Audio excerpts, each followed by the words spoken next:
개인적으로도 서울 미문학원 학생들의 시위가 일정하게는 기여한 것 아닌가 이렇게 판단하고 있습니다. 이재명 대통령께서 이제 취임하신 지 얼마 안 돼서 G7에 참석하신 것은 전 참 잘했다 이런 생각을 합니다. 다만 거기서 트럼프 대통령과 정상회담이 이루어지지 않아서 아쉽게 생각하고요. 이번에 나토 정상회담에 대통령께서 참석을 안 하시는 부분에 대해서는 저는 상당히 좀 아쉬운 결정 아닌가 생각이 됩니다.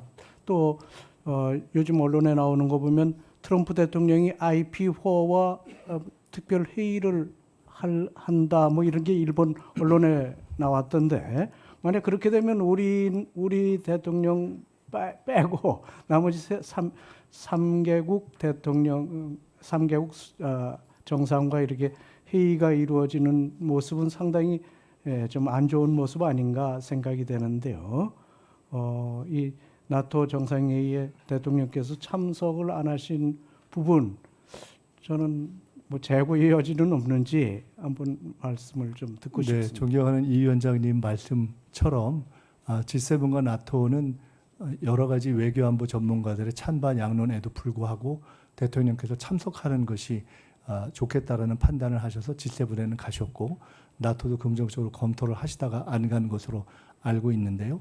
G7에서는 한미 간의 만남이 정상 만남이 이루어지지 않은 것에 대한 이유도 미국 측의 사유였고 그래서 미국 측에서 아쉬움을 표명한 것으로 알고 있고 그 이후에 만남을 다시 하는 데에는 어떤 다른 장애가 되지 않을 것으로 생각하고 있고 나토 문제에 대해서는 사실은 국내 언론에서는 충분히 소개가 되지 않는 면이 있지만 미국과 나토 국가들, 유럽 특히 국가들과의 여러 가지 의견으로 해서 메인 세션, 참가국들의 메인 세션이 2시간 반으로 줄어져서 사실은 초청국들에게는 거의 기회가 없을 수 있는 그런 상황이어서 그럼에도 불구하고 가려 했지만 트럼프 대통령이 이번에도 참석도 그다음에 혹시 거기에 의미 있는 참여도 어려워질 수 있는 중동 정세 때문에 불가피하게 더구나 한국 경제에 미칠 수 있는 영향까지를 고려해서 최종적으로 안 가신 것으로 알고 대통령도 굉장히 아쉬움을 표현하신 것으로 알고 있고요.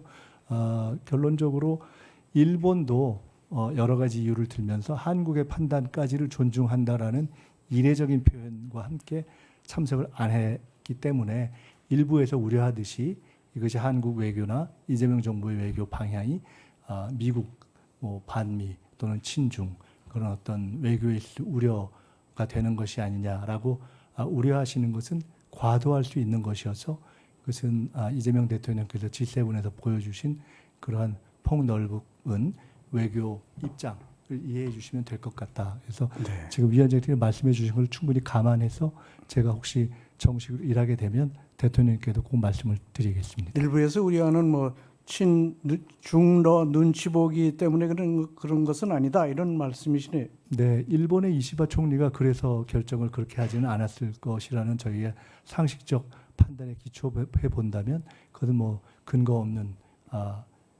비판이 되겠다 이렇게 생각합니다. 잘 알겠습니다. 트럼프 대통령과 이제 관세 협상 시한이 얼마 남지 않았습니다. 그래서 빨리 뭐 정상회담 같은 것들이 있든지 대통령의 미국 방문이라든지 또는 뭐 다른 데서라도 좀 회담 같은 게 좀 있어야 그런 것들이 좀 더 조율되고 하지 않을까 생각이 되는데요. 이런 부분에 대해서 좀 더 관심을 가져주시기 바랍니다. 네, 여야를 넘어 국회 차원의 응원과 협력이 꼭 필요하다고 보고요. 그런 부분에 기초해서 그런 방향으로 가도록 저희도 최선을 다하겠습니다.